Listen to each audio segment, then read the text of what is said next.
Hi everyone, I'm Dr. Michael Richmond, double board certified cardiothoracic surgeon. I'm making this last minute because I cannot watch one more video. I've watched 3 of them so far by non-cardiac surgeons talking about aortic dissection, and they're completely unqualified. They've used AI and they've completely got it wrong. Okay, so the only person who knows about an aortic dissection is a cardiothoracic surgeon. So please listen to me, okay, and just throw away the other stuff. Obviously, we do it. Here's old school. Here's a book, Surgical Treatment of Aortic Dissection. And I pulled this off my bookcase because I've not only seen it, I've operated on it, and every once in a while we cause it during cardiothoracic surgery, okay? And it's a devastating problem. So what is an aortic dissection? It's not an aneurysm. Aneurysms rupture. If you see the word dissecting aneurysm, disregard it. That's a rare complication. A person had to have a dissection, survive the dissection, develop a false aneurysm, and that dissects. So disregard the word dissecting aneurysm. If you see it, turn it off. Okay, this is an aortic dissection. And I'm going to be old school. So aortic dissections, just look at the top here. So aortic dissections are classified today. We use the Stanford type A and type B. And the Stanford type A involve the ascending aorta. So that's this, the part that comes out of the aorta, that comes out of the aortic valves.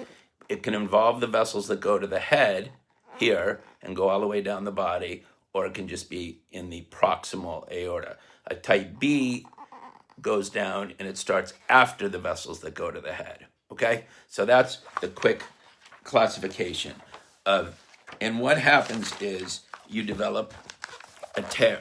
So as you can see, you have a tear right there. So then the blood dissects around into it. So what you do is you have a tear in there, and the blood dissects, and it doesn't rupture, okay? If it goes distally, it goes up this way, okay? And then down into the body. And it creates a false lumen, in other words, a false channel. So the blood courses between the muscular layer and down. The problem is if you have a proximal dissection and it goes downward into the heart, this false channel separates the layers inside the artery and creates a flap. And if it lays down and it blocks the coronary arteries, you have a heart attack, okay, because you can't get blood flow into it. And if the blood courses down into the lining surrounding the heart, called the pericardium, you get pericardial tamponade, which is pressure on the heart where it can't beat, and you die. So Lindsey Graham had a type A dissection that dissected downward into his coronary arteries, probably into his pericardium, and the pericardium either ruptured or he had an acute heart attack. 50% of people who have an aortic dissection do not make it to the hospital.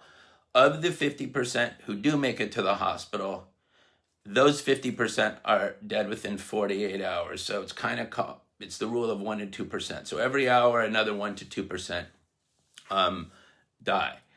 The causes are, number 1, a connective tissue disorder, and that includes vascular Ehlers-Danlos syndrome, Marfan syndrome, Noonan syndrome, and Turner syndrome. Hypertension.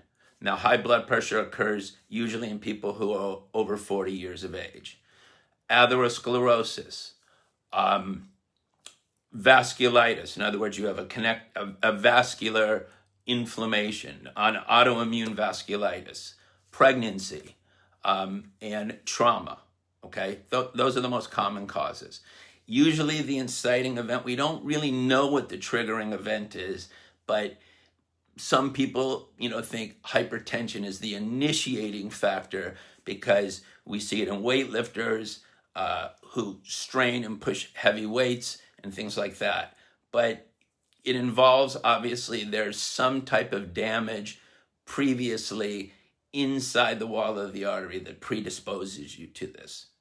Okay, so now the how people present. So I said 50% of people die. Of the 50% who don't die, who actually make it to the hospital. If it's a type A, in other words, the ascending aorta, most people have anterior chest pain. If it involves the vessels that go up into the head, the pain typically radiates into your infra or clavicular area. A type B, which goes down your back, they usually complain of a ripping, tearing pain in their back that goes around to their back. Either way, it's an emergency.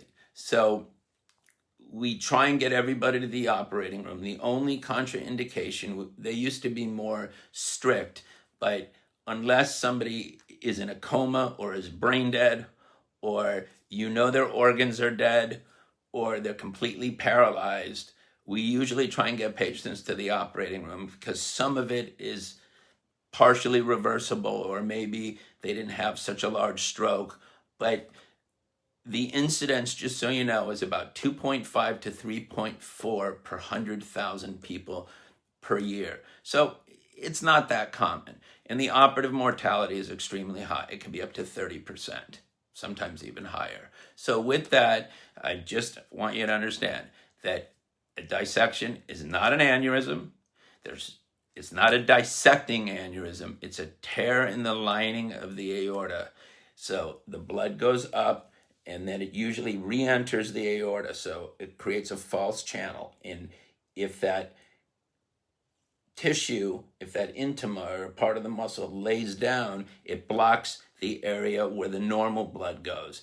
And that's how you would get a heart attack. Or if it blocks the vessels to your neck, you will get a stroke. Or if it blocks the vessels in your abdomen, your abdominal organs would die. And if it blocks the blood flow into your legs, your leg will die. Okay? So with that, briefly, I know it sounds complicated, but I just try to do this fast, just so you understand the terminology. And thank you for listening.